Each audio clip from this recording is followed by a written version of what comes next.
a nossa exposição da carta aos Romanos, capítulo de número 6, verso de número 15. Nós caminhamos até semana passada até ao verso de número 14. Hoje nós estaremos indo até o final do capítulo 6. Romanos, do 15 ao 23. Amém?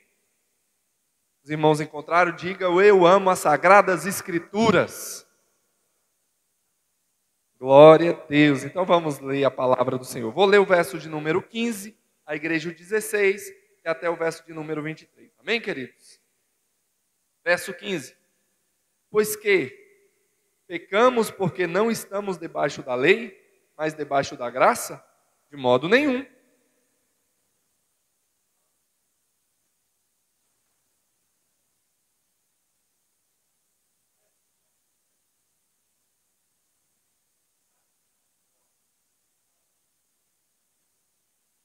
Mas graças a Deus que tenho sido servo do pecado.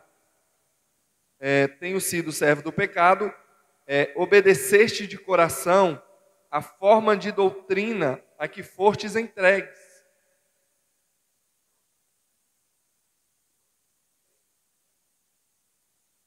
Falo como homem, pela fraqueza da vossa carne, pois que assim como apresentastes os vossos membros para servirem à imundícia e à maldade, para a maldade, assim apresentei agora os vossos membros para servirem à justiça, para a santificação.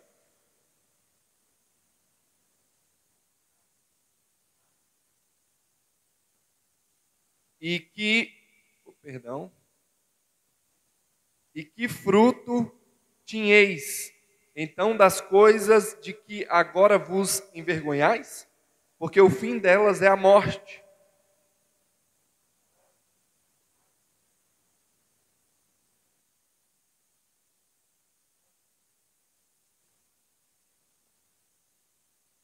Porque o salário do pecado é a morte, mas o dom gratuito de Deus é a vida eterna por Cristo Jesus, nosso Senhor.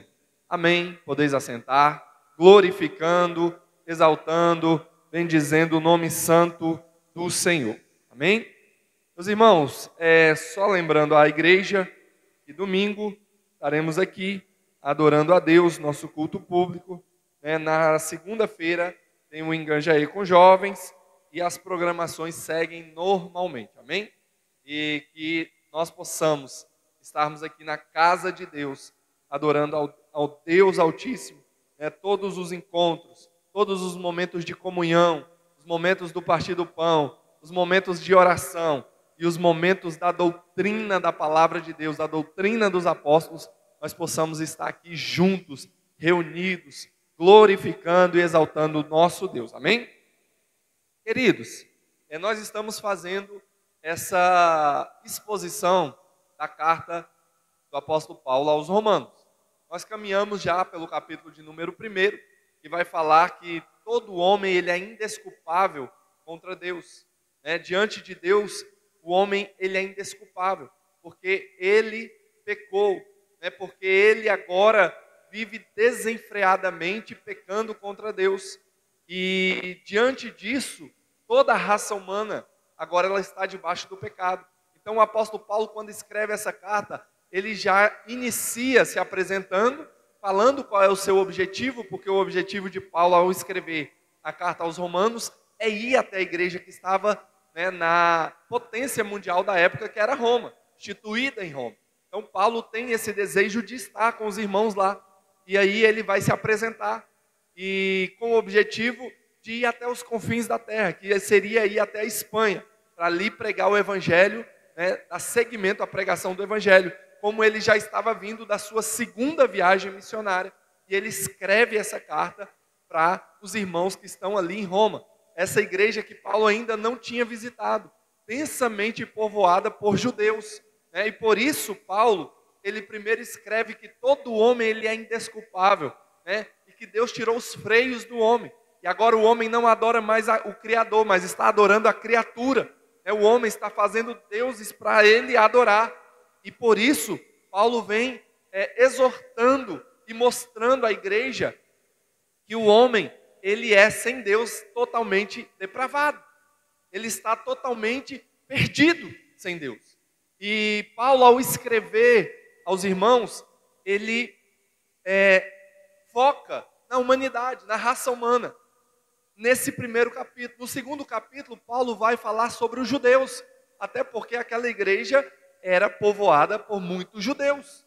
E Paulo vai falar que também os judeus se achavam que eram salvos por serem descendência de Abraão. E Paulo vai dizer que negativo, né? Nós somos salvos não é pelas obras que nós fazemos, mas é pela graça de Deus que nos alcançou. E aí ele vai mostrar que tanto os gentios como os judeus, eles estão perdidos. E ele vai caminhar até a metade do capítulo 3, né, da carta aos Romanos. Ele vai caminhar falando que o homem sem Deus, ele está perdido. Do capítulo 3, da metade do capítulo 3 até o capítulo de número 6, Paulo vai mostrar que agora o homem ele só é salvo por meio da fé em Cristo Jesus. A salvação, ela é dada por Deus por meio da fé. Por isso que Paulo vai falar sobre Abraão, vai falar sobre Davi, que creram na promessa da salvação, e aquilo lhe foi imputado como justiça. Então eles foram justificados não pelas suas obras, mas pela fé no Messias que havia de vir. E essas são as duas partes iniciais da carta do apóstolo Paulo aos Romanos. A partir do capítulo de número 6, capítulo de número 7, capítulo de número 8, agora Paulo vai falar as implicações da nossa vida em santidade, como nós devemos nos portar. E no capítulo 6, do qual nós trouxemos na semana passada, Paulo inicia falando que agora nós, pelo pecado, nós que somos filhos de Deus, não andamos mais debaixo do pecado. Nós agora lutamos contra o pecado. O pecado não tem mais domínio sobre nós. Nós agora estamos no processo da santificação. E por isso agora eu e você somos separados para viver com Cristo. Amém? Glória a Deus. Então essa é a introdução da carta aos Romanos. Até onde nós estamos.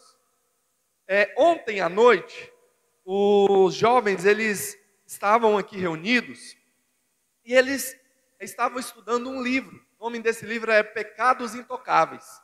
E esse livro, ele vai tratar sobre pecados que nós, seres humanos, praticamos e muitas das vezes são pecadinhos de estimação. É o orgulho, é a soberba, é a mentirinha, é a fofoca, é a inveja, que muitas das vezes estão camuflados ali dentro de nós. E nós já nos adaptamos com aquele pecado, já nos sentimos confortáveis com aquele pecado, e já não achamos muitas das vezes que aquilo ali é mais pecado. Porque todo mundo fala mal um do outro, porque todo mundo fofoca, porque todo mundo conta mentira. Só que pecado, meu irmão, é pecado. E aquele que está em Cristo não vive mais na lei do pecado e da morte, mas nós vivemos na lei da salvação que há em Cristo Jesus. Nós vivemos debaixo da graça salvífica que há em Cristo Jesus. E ontem à noite, eu gostei muito de uma ilustração que foi falado aqui. Que o processo da santificação é semelhante a uma... Quem já nadou aqui contra a correnteza? Quem já nadou contra a correnteza? Quem já nadou? Quem já foi num córrego, num rio, que vem uma correnteza, e você vai nadar para chegar do outro lado, né? A correnteza, ela nos leva, a força da água é tão grande, que ela vai nos empurrando, e você tem que se esforçar muito para poder vencer a força da correnteza. E na grande maioria das vezes, a correnteza não vai te deixar vencer. Você vai perder essa guerra. Então a ilustração que eu quero trazer para nós hoje é que provavelmente, na verdade, todos nós estamos num processo da santificação. E o processo da santificação é como se eu e você estivessem num rio, nadando para subir, né, chegar à ponta do rio, só que tem uma forte correnteza. E nós estamos em constante nadando, se esforçando, nadando, para chegar lá na frente. Só que você nada, e quando você para um pouquinho, a correnteza te leva lá para baixo de novo. Aí você nada, se esforça. Quando chega mais um pouquinho na frente, a correnteza te empurra de novo. E assim é a nossa vida.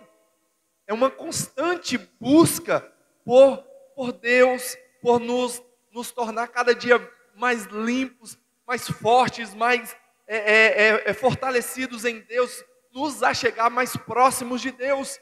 Mas tem uma correnteza dentro de nós, chamado natureza humana. Tem uma correnteza dentro de nós, chamado pecado, que todas as vezes que nós queremos nos aproximar mais de Deus, essa correnteza vem e nos leva para trás, nos empurra para trás.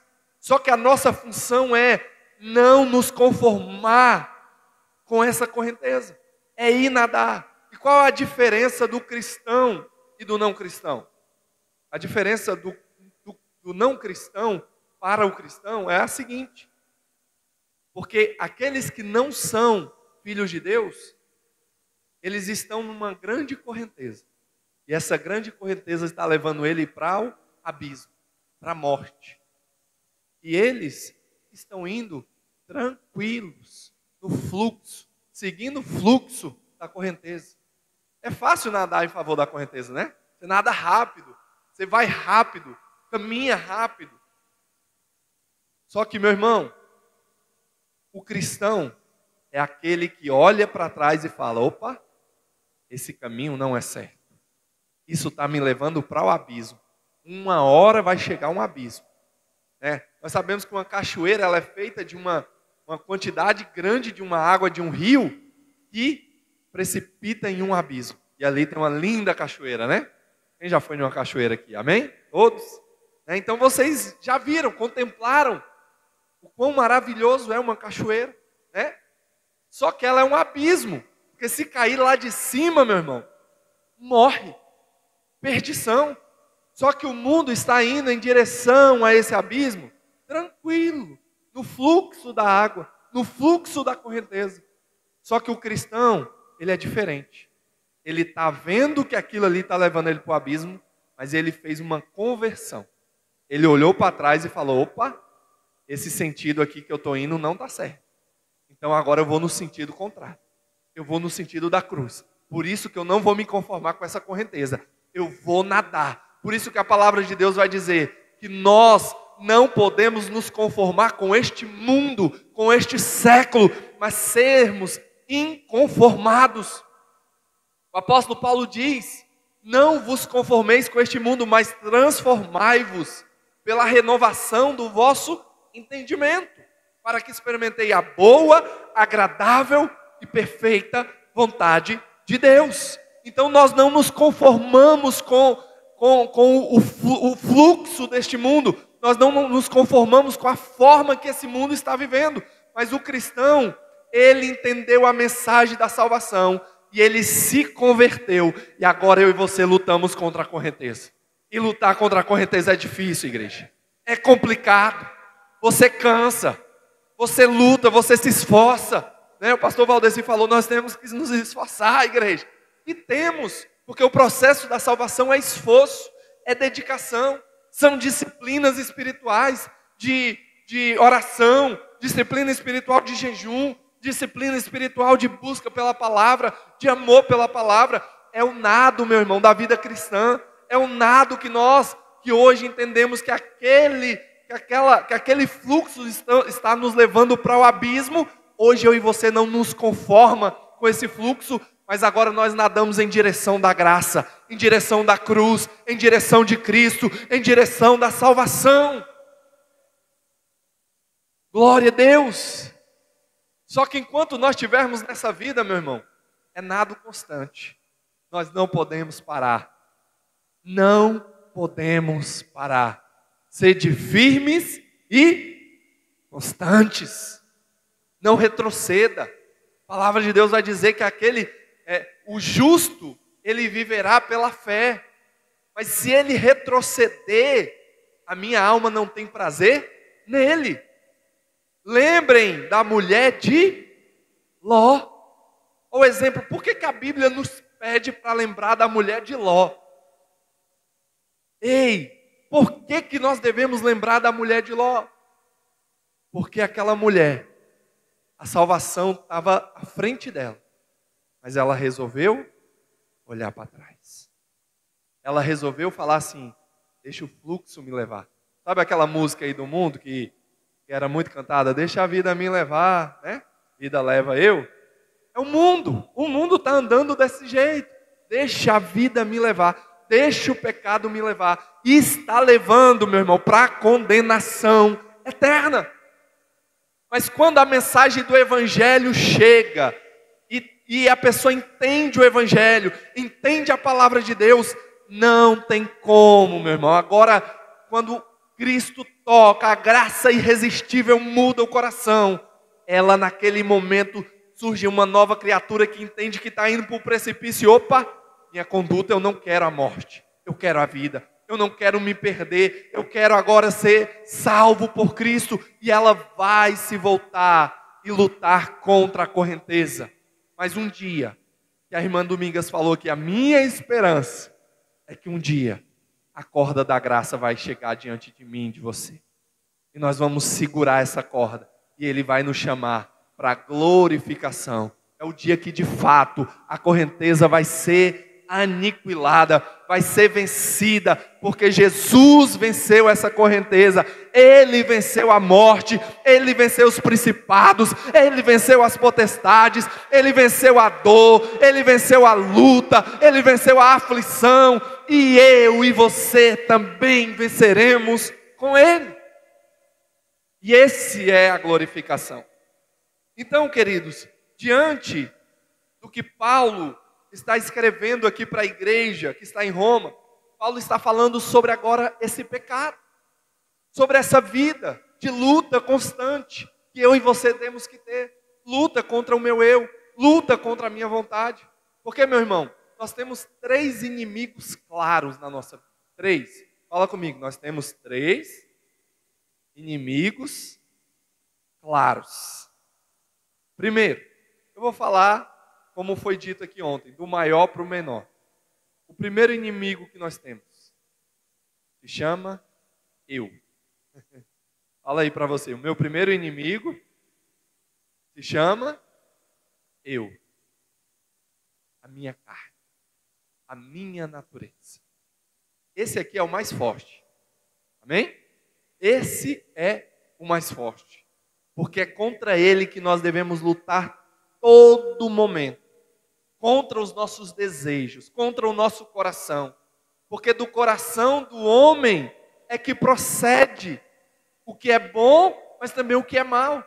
A palavra de Deus vai dizer que o coração do homem, ele é extremamente corrupto.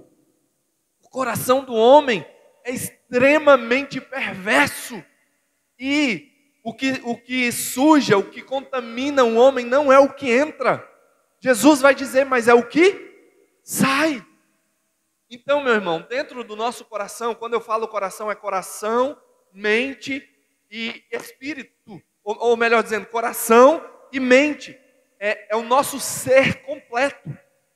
É a nossa personalidade, pessoa. Porque nós fomos manchados pelo pecado. E agora, as nossas inclinações são más. Os nossos desejos são más. Tem hora, meu irmão, que a nossa língua força para dar uma fofocadinha, não tem? Falar mal de alguém, às vezes a gente fica assim, tentando segurar. Tiago escrevendo, ele vai falar que quem controla a língua, meu irmão, ele controla o corpo todo. Olha só, é um pequeno órgão, mas que contamina todo o nosso corpo. E aí Tiago vai tratar sobre falar, sobre nós controlarmos é, esse membro do nosso corpo chamado língua, né? E tantas outras coisas, a mentira, porque às vezes nós falamos o que não deve. Com a língua, nós em vez de abençoar, nós amaldiçoamos. Com falar. Por isso, queridos, que nós devemos cada dia mais procurar a dominar as nossas faculdades mentais, intelectuais, o nosso coração. E como é que eu domino isso? Qual é a disciplina que eu devo fazer para dominar esses pecados que toda hora quer sair de dentro de mim? Como é que eu faço isso, pastor? Meu irmão, se achegando mais a Deus. Oração, leitura da palavra, porque a palavra de Deus é que vai falar, se você mentir, você está pecando. Se você caluniar o seu irmão, você está pecando. Se você criar divisão no meio da igreja, você está pecando. Isso aí Deus odeia. Isso aí Deus abomina, que a palavra de Deus diz. Tem 6 coisas que Deus odeia, mas a 7ª Deus abomina. E qual é a 7ª? Aquele que cria contenda entre os irmãos. Olha só que coisa horrível, né? Mas enfim, queridos, nós devemos entender que o nosso primeiro inimigo somos nós mesmos. É a nossa carne, é a nossa natureza. E nós devemos lutar diariamente. Às vezes a gente fica colocando até culpa no diabo. O diabo está até de férias, deixando nós, tomar as nossas decisões mesmo. Ele é culpado, é um derrotado e é inimigo da nossa alma, ele é. Mas o nosso primeiro somos nós mesmos. Segundo, é o mundo. Nosso segundo inimigo é o mundo. Não ameis o mundo, nem o que no mundo há. Porque quem ama o mundo, o amor do Pai não está nele. O que nós vemos são pessoas na nossa sociedade hoje, pessoas que amam as coisas dessa terra. Pessoas que matam, roubam, se prostituem pelas coisas terrenas, perecíveis. O Deus do coração delas são os bens dessa terra. E é o inimigo implacável do homem. Porque até o diabo, quando foi tentar Jesus, ele tentou Jesus também sobre o poder humano, sobre o mundo. Senhor, o Senhor está vendo, todo mundo. Se você se prostrar no meu pé, aos meus pés, eu te darei todas as coisas. Eu te darei o mundo. Você governará o mundo. E Jesus vai dizer, somente a Deus adorarás. Eu não me deixo dobrar diante dos banquetes que estão colocando à minha frente. Eu não me deixo dobrar diante do que o mundo tem a me oferecer, porque o que Deus tem para nós é maior e melhor. Amém, igreja? Então, como foi ministrado no domingo aqui, o pastor Iago ministrou sobre Daniel, sobre o banquete na Babilônia, que nós não devemos nos contaminar com o mundo, mas devemos cada dia mais estar fortalecido em Cristo, na palavra de Cristo, fundamentado na fé em Cristo, servindo a Ele. E terceiro, o diabo. O terceiro, principados e potestades. Porque a palavra de Deus vai dizer, porque a minha luta e a sua luta não é contra a carne, nem contra o sangue, mas contra principados e potestades nas regiões celestiais. Porque nós sabemos que eles estão lançando dardos inflamados. Eles têm tentado a tua vida. Ele está como um leão procurando uma brecha para poder te destruir. Mas ele não é leão, ele está como um leão, à espreita, te esperando um deslize, para poder tentar tirar a tua paz, a tua alegria. Mas ele é um derrotado em nome de Jesus. Porque Jesus disse, todo o poder me é dado nos céus e na terra.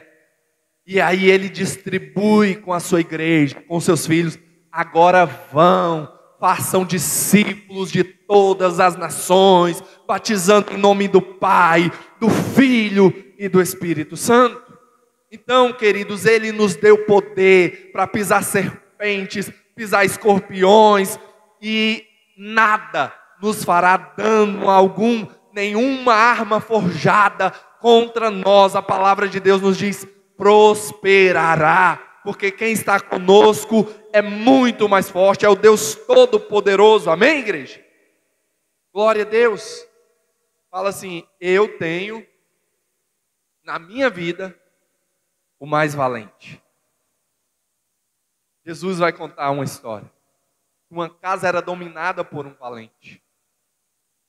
Só que aquela casa era dominada por aquele valente, e aquele valente fazia o que queria daquela casa. Mas um dia, presta atenção, um dia, chegou um mais valente. E esse mais valente entrou naquela casa. E ele despojou aquele valente. E agora o mais valente habita naquela casa. O que Jesus estava falando é que um dia o pecado, o diabo, o poder maligno operava quando nós éramos do mundo. Mas um dia Cristo chegou e ele, sendo mais valente, ele despojou o império das trevas. Ele destituiu aquele reino que habitava em nós, e agora ele habita em nós, e eu e você somos a habitação de Cristo. Amém? Então, queridos, é para entendermos que nós temos uma luta nessa terra, e são adversários claros, que devemos entender. Primeiro, eu. Segundo, o mundo. Terceiro, principados e potestades. Nós estamos em luta, nós estamos em guerra. Nós ouvimos muito dizer que a igreja é um hospital, né? A igreja é um hospital, é um lugar de doentes, é um lugar de pessoas que estavam lá fora. Só que a palavra de Deus, a igreja tem essas características também, de pessoas que vêm, precisam ser curadas e são curadas. Mas sempre quando nós olhamos para a Bíblia vai comparar mais a igreja, não com um hospital, mas sim com um exército, Sempre nós vamos olhar e falar que nós estamos em guerra, que nós devemos ser soldados, valentes. Nós estamos guerreando, nós estamos em luta, nós estamos cada dia mais batalhando. Lembra lá do nadando? Eu e você não pode parar de nadar, meu irmão. Nós devemos nadar firme, constante. Somos soldados que não olham para trás, que não retrocedem, que avançam, que está em luta contra o inimigo, em luta contra o inferno, porque a igreja, ela é vitoriosa em Cristo Jesus. Eu e você temos uma responsabilidade gigantesca, meu querido, porque é através de nós, do evangelho que habita em nós, do Deus que habita em nós, que nós entramos em casa, em lugares, fazendo visitas, estando com pessoas, em cultos, e chegamos lá e levamos não o reino deste mundo, porque lá está o reino deste mundo, mas quando eu e você chegamos lá, chega o reino dos céus, chega a luz que vai brilhar, saqueamos o inferno e levamos as vidas a Deus. Olha a responsabilidade e a honra que eu e você temos de pregarmos o evangelho, e foi através de um abençoado de Deus, que um dia foi usado por Deus e chegou lá e falou para o meu pai: arrependa-se, muda de vida, Jesus te ama. E hoje minha vida, minha família é salva. Foi um dia que alguém pregou para um teu parente, foi um dia que alguém pregou para você, e o inferno foi saqueado, você foi salvo para a glória de Deus. Porque teve homens e mulheres que não se acovardaram, mas pregaram o evangelho. Amém? Então Paulo, ele começa fazendo uma pergunta retórica. Imagina que os seus questionamentos, imaginando que os seus questionadores lá na igreja, Paulo ele tem essa habilidade, Ele vai falando e ele vai já respondendo, ele vai levantando questões como se tivesse alguém perguntando, e ele já vai trazendo as respostas. É que ele já imaginava as questões que as pessoas poderiam levantar lá na igreja, e ele já vinha trazendo as respostas. Então Paulo, ele faz essa pergunta retórica, que poderia levantar como um questionamento, e ele já fazia, trazia as respostas a essas questões. Vamos lá juntos, verso de número 14, 6,14, Romanos 6,14. porque o pecado não terá domínio sobre vós, pois não estás debaixo da lei, mas debaixo da graça. O pecado não te domina. Porque hoje, a lei, lembra da lei que Deus deu para Moisés lá no Monte Moriá, né? Foi no Moriá? Amém? Glória a Deus. Então, Deus deu a lei. E o povo vivia debaixo da lei. Mas a lei foi dada para que as pessoas entendessem que elas eram pecadoras. Precisavam da graça de Deus. E aí Paulo vai dizer que, porque o pecado não terá mais domínio sobre vós. Pois não estás debaixo da lei, mas debaixo da graça de Deus. A graça nos alcançou. Lembra da corda da graça que eu falei? Que ela está lá e que nos ajuda a nadar. Nós estamos nadando em direção a ela. Nós estamos buscando ela todos os dias. Porque a graça, o favor imerecido de Deus nos alcançou. E nós estamos sustentados nessa corda. E cada dia nós estamos avançando em direção a Cristo. Cada dia nós estamos indo em direção a Cristo. Não porque nós merecíamos, mas porque Ele teve graça e misericórdia de nós. Presta atenção nessa ilustração que eu falei. Quando você está nadando contra a correnteza, chega uma hora que você vai cansar. E você não vai ter mais força para si. Mas a graça é que Jesus pegou, jogou uma corda e agora Ele nos sustenta. Ele não te deixa voltar. Agora você avança. Agora você vai para frente. Agora você não está debaixo da lei e está indo em condenação, porque a lei ela serve para condenar, mas agora você está caminhando e puxando a corda em direção à salvação. Todo dia a graça vem nos socorrer, a graça nos leva diante de Deus, porque as misericórdias do Senhor são a causa de não sermos consumidos, porque as suas misericórdias ela não têm fim, mas todo dia ela se renova. A misericórdia, a bondade, a graça de Deus se renova sobre a minha e sobre a sua vida. Então, queridos, é para que venhamos a entender que Paulo está falando agora que nós não estamos mais debaixo do pecado. Nós não estamos mais debaixo dessa lei do pecado. Mas agora nós estamos indo em direção a Cristo, olhando para Cristo, nos limpando em Cristo, nos fortalecendo em Cristo. E não podemos mais viver na prática do pecado. Amém? Então vamos para o verso de número 15. Verso de número 15. Pois que? Ele faz um questionamento. Pecaremos porque não estamos debaixo da lei, mas debaixo da graça? De modo nenhum. Ele vai fazer o questionamento. Então poderia alguém lá perguntar, ô Paulo, então quer dizer que a gente está livre para pecar. Posso pecar à vontade. Porque a graça, porque onde abundou o pecado, a graça superabundou. É como ele falou aqui anteriormente. Mas o que ele fala é, de modo nenhum. Por quê? Está debaixo da lei e não transgredir os mandamentos. Está debaixo da graça é que Deus agora, Ele fez gratuitamente, sem impor as obras. Mas agora, se eu estou debaixo da graça, agora eu vivo para a glória de Deus. Eu vivo me santificando. Eu não tenho mais prazer em desagradar o meu Deus. Eu não tenho mais prazer em viver segundo o fluxo desse mundo, segundo a conduta que esse mundo está vivendo, segundo o curso desse mundo, né? Como a palavra de Deus diz, que nós não andamos mais segundo o curso desse mundo, mas agora nós andamos segundo a palavra de Deus. Nós andamos agora observando a palavra e procurando agradar a Deus em tudo. Amém, igreja? E no verso de número 16 ele vai dizer, não sabeis vós que a quem vos apresentastes por servos para lhe oferecer, sois daquele a quem obedeceis?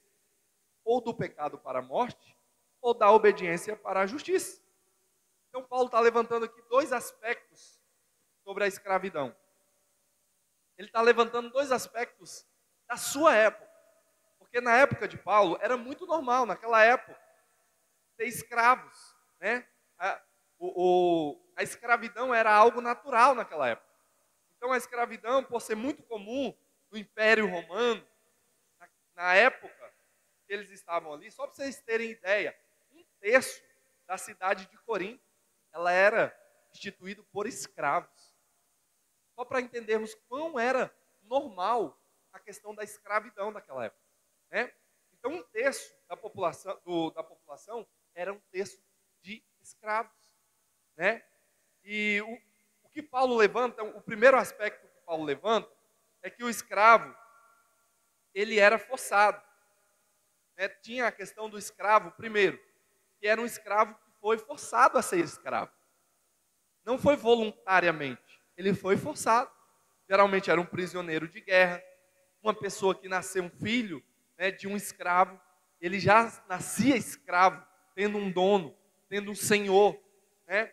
E são essas questões que Paulo levanta, né, sobre esse primeiro ponto, nesse primeiro aspecto de um escravo. E o segundo, era um escravo voluntário. Olha só o que ele fala. Não sabeis vós que a quem vos apresentardes por servos para lhe obedecer, sois servos daquele a quem obedeceis, ou do pecado para a morte? Primeiro, eu e você nascemos debaixo do pecado. Nós éramos escravos do pecado. Nós não tínhamos como pagar a dívida da nossa alforria, né? Nós não tínhamos como pagar a dívida de sermos livres. Por quê? Porque era uma dívida impagável. Não tínhamos como pagar por essa dívida. Mas aí Paulo vai seguir, ó. Ou da obediência da justiça.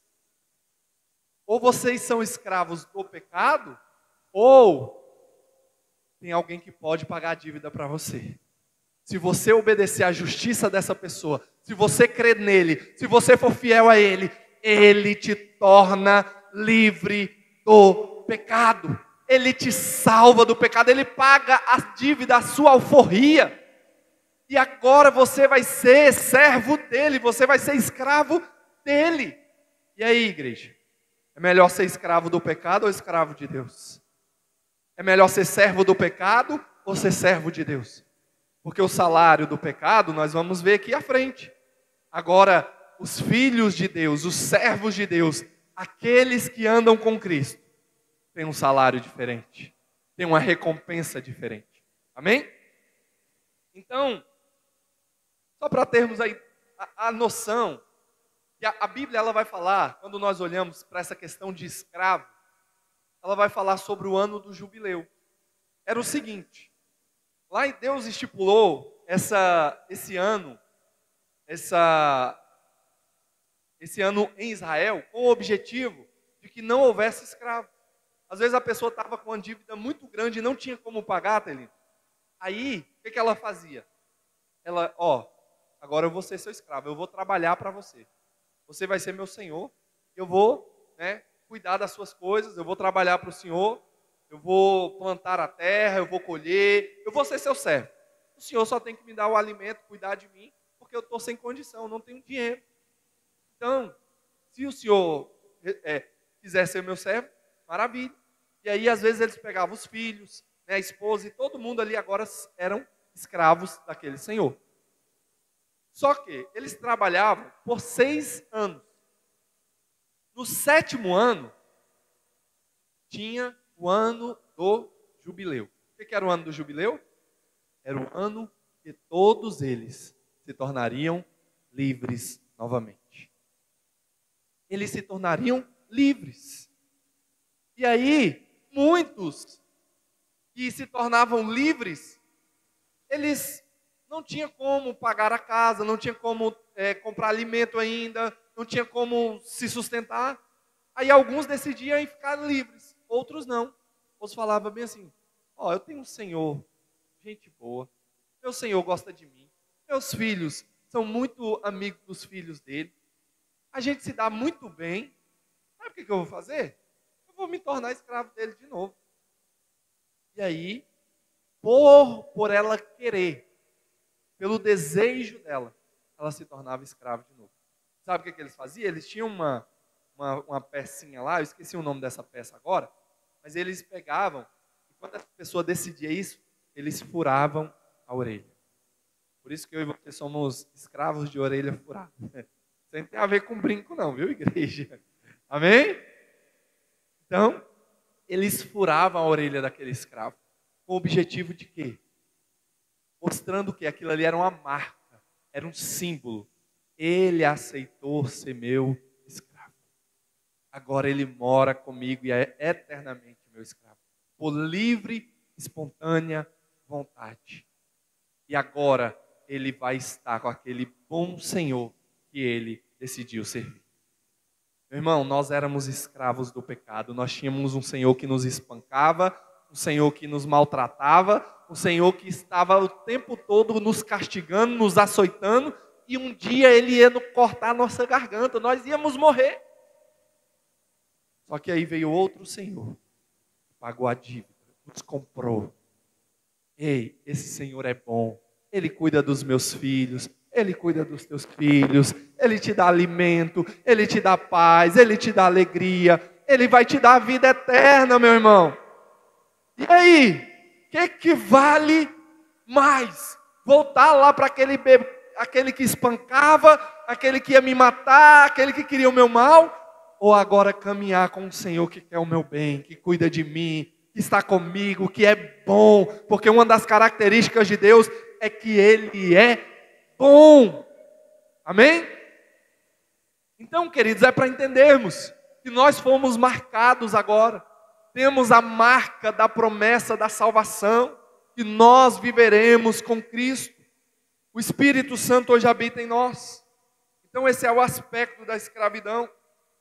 Todas, vamos caminhar. No verso 17. Mas a graça de Deus, que tendo sido servos do pecado, obedecestes de coração a forma de doutrina a que fostes entregues. Olha só, agora a graça de Deus.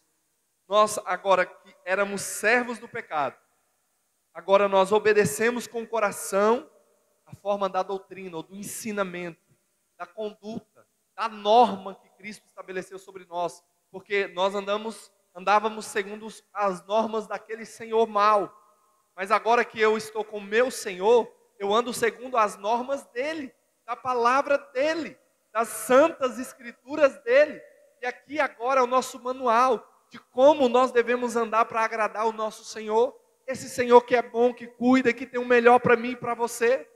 Nós agradamos Ele como? Nós amamos Ele como? Como? Quando guardamos os seus mandamentos. Amém? Quando guardamos a sua palavra. Aí o verso de número 18. E libertados do pecado, fostes feitos servos da justiça. Nós éramos corruptos, pecaminosos, agora nós somos justos, limpos, santos. Você sabia que você é um santo? Quem te viu e quem te vê, hein? Você é um santo. Você é uma santa mulher de Deus, um santo homem de Deus. Por quê? Mérito meu? Não. É porque o meu Senhor é santo. E Ele falou que eu também agora sou santo. Então é por mérito dEle. É porque Ele pagou a dívida por mim. Aquele que está lá com o Senhor mau, ele não vai ser santo, ele está na condenação, ele vai morrer. Só tem uma escapatória para ele. Se ele vir servir o meu Senhor e ele se tornar um santo com o meu Senhor. Se o meu Senhor tornar ele um santo. Como a irmã Domingas falou bem aqui, Ele nos escolheu, irmã Domingas. Ele nos salvou, Ele nos aceitou. Nós éramos imundos, pecadores, mas Ele nos aceitou, Ele nos salvou. Amém, igreja? Glória a Deus. Já estamos concluindo. Mas vamos para o verso de número 19. Falo como homem, pela fraqueza da vossa carne, pois que assim como apresentastes os vossos membros para servirem à imundície, quando eram escravos do pecado, e a maldade para a maldade, quando éramos escravos do pecado, assim apresentei agora os vossos membros para servirem à justiça, para a santidade. Meu irmão, quando eu estava lá no mundo, eu ia para show, eu ia para campeonato, eu ia para festa, eu ia para forró, ficava a noite toda, não reclamava, estava feliz da vida, porque o pecado, né, tava sendo satisfeito, né, tava lá torcendo pelo meu time, vibrando pelo meu time. Mas agora que eu estou na igreja, eu não quero fazer nada, eu quero ser crente de banco, eu quero ficar na minha, eu não quero me relacionar com ninguém, porque as pessoas só me machucam, me ofendem. Eu não quero estar em ensaio, eu não quero participar do grupo de oração, eu não quero participar das reuniões de obreiro, eu não quero... Não! Olha o que é que Paulo está dizendo aqui, ó. Presta atenção, igreja. Presta atenção. Falo como homem, pela franqueza da vossa carne, pois, e assim como apresentastes os vossos membros para servir à imundícia, eu tinha todo o prazer em apresentar os meus membros. Eu fazia esforço que não tinha para ir ver um filme que não me trazia nada. Ver coisas inapropriadas. Estar com pessoas que falavam coisas feias, né, coisas que só me distanciavam de Deus. E nós tínhamos prazer nisso. Mas aí Paulo vai falar, e a maldade pela maldade. Assim, agora, vocês que são filhos de Deus, os vossos membros, agora sirvam para servir a justiça, para a santificação, procurar andar em santificação, servindo a Deus, sendo fiel a Deus, servindo a igreja, cuidando dos irmãos, fortalecendo sua fé, fortalecendo as famílias, a igreja, porque eu e você somos instrumentos de Deus nessa terra, somos embaixadores de Deus.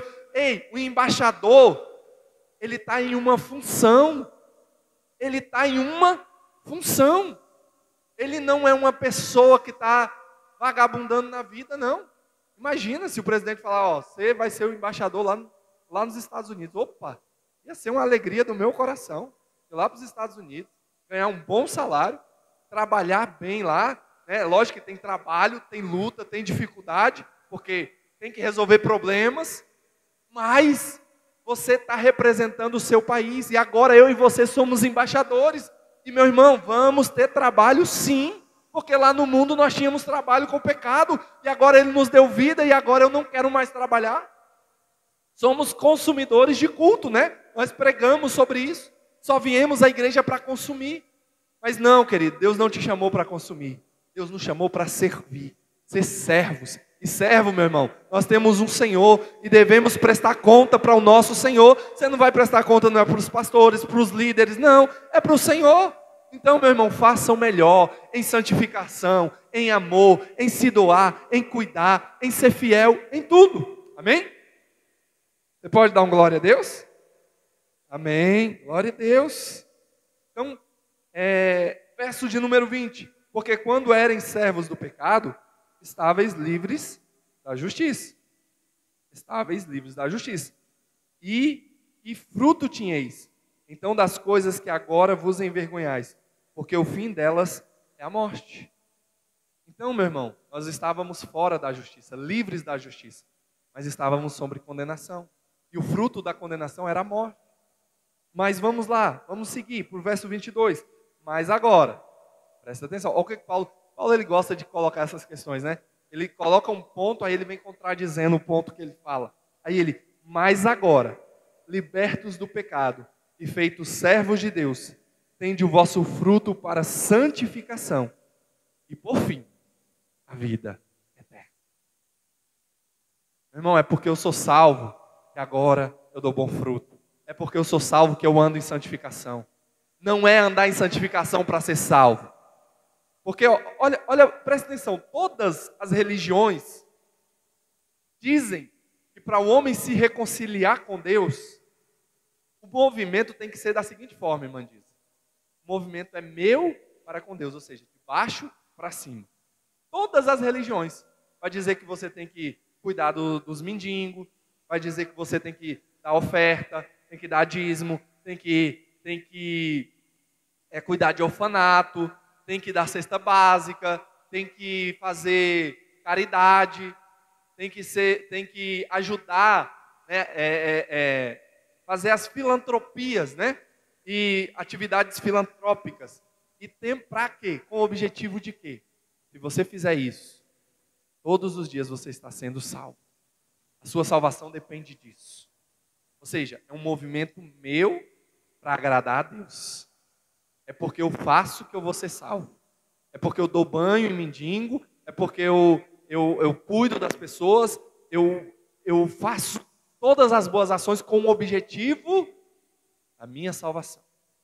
A troca, quando eu chegar lá no final, né, quando você chegar lá no fim, Deus vai avaliar você, como se fosse uma prova, aí Deus vai te avaliar e vai ver seus erros e seus acertos. Ó, você acertou nisso, você acertou nisso, você acertou nisso. Agora vamos ver do outro lado. Ixi, você errou isso, errou isso, errou isso. Se você tiver sorte, no final, você vai ter ou a vida eterna, ou vai ter a condenação. Diante dessa avaliação. Todas as religiões, tem um livro das religiões, é grande, viu? Se alguém tiver curiosidade depois, pode procurar e ler. Né? Mas todas as religiões, elas vão falar sobre que tudo para alcançarmos a salvação depende de mim e depende de você. Depende do homem. Fazer as boas caridades, as boas obras, a ser fiel em tudo, depende de nós. Somente tem uma religião, somente uma única exceção, é o cristianismo bíblico histórico. Ele vai dizer o quê? Que eu estou pregando nessa noite. O movimento não é de baixo para cima, o movimento é o inverso, é de cima para baixo. É Ele que nos salvou. É Ele que resolveu, irmão Domingas, te aceitar. É Ele que resolveu nos dar vida. É Ele que falou, pela graça, vocês são salvos. Isso não vem de vós, é dom de Deus. Não vem de obras para que ninguém se glorie. Eu escolhi vocês, vocês são os meus eleitos, os meus escolhidos, são a minha noiva. Eu escolhi. E agora que eu sou um escolhido de Deus, um filho de Deus, olha o que Paulo está dizendo. Mas agora vocês são libertos do pecado, ou seja, vocês são salvos. Feitos servos de Deus, tende o vosso fruto para a santificação. Para a santificação e por fim, a vida eterna. O teu fruto, as tuas obras, tem que ser cuidar de menino, dar cesta básica, fazer boa ação para ser salvo? Não, porque Ele já me salvou. Porque Ele pagou o preço. Eu faço porque eu tenho um grande Salvador. Eu sou um grande pecador, mas eu tenho um grande Salvador. E Ele me salvou. Ele me deu vida. E por isso eu faço para Ele. Por causa dEle eu vivo, eu existo, eu me movimento para a glória dEle. Amém? Então o cristianismo é a única religião, meu irmão. Não é por mim, é por Ele. Porque Ele fez. E as outras religiões é assim. Se fizer isso, você se torna filho de Deus. No cristianismo é, por você ser filho de Deus, você faz isso. Se você fizer isso, lá no final, lembra? Isso aqui certo, certo, certo, certo, errado, errado, errado. Ah, agora você é meu filho, pode subir. Ah, agora você vai para a condenação, pode descer. Não. Eu e você só fazemos o que fazemos. É porque Ele já falou, você é meu filho. O meu espírito habita em vocês. Vocês agora meu povo eleito, é a nação santa, é o povo exclusivo de Deus. Então agora nós somos filhos de Deus. E para finalizar, querido, porque o salário do pecado é a morte, mas o dom gratuito de Deus é a vida eterna por Cristo Jesus, nosso Senhor. Paulo vai usar a figura de dois patrões aqui. Primeiro, o salário do pecado é a morte. O que ele está usando aqui é como se nós tivéssemos dois patrões. Um patrão, o nome dele é chamado de morte. Amém? Esse patrão chamado morte, ele tem um salário, uma recompensa. Você tem que fazer só o quê? Só trabalhar para ele. Fazendo o quê, pastor? Pecando. Você só tem que ser você, sabe? Você só tem que se permitir. Todos os caminhos levam a Deus. Sabe essas frases de efeito do mundo? Se permita, deixa a vida te levar. Viva, né, a sua vida, porque a vida é curta. Aproveite sua vida. Queridos, olha para cá. Esse é o patrão do pecado e da morte. Ele tem uma recompensa para quem anda assim. Ele tem um salário. Sabe qual é o salário dele? a morte. Ele vai pagar. Ou seja, você viveu assim a vida toda, quando chegar lá naquele dia, Jesus vai dizer, ó, você viveu para o seu patrão, então você tem a recompensa do seu patrão, condenação. Agora tem um segundo patrão. E olha o que Paulo vai falar. Porque ele podia muito bem falar que o salário do pecado é a morte. Até aí, ok. Mas se é um segundo patrão, ele podia falar também. Mas o salário de Cristo Jesus é a vida eterna. Não podia? Só que ele não fala. Ele coloca um mais. O que ele está dizendo? Mais. O dom gratuito. Eles não estão falando que é um patrão. Porque patrão, ele está pagando por um serviço que você fez. Aqui não. Aqui você não fez o serviço.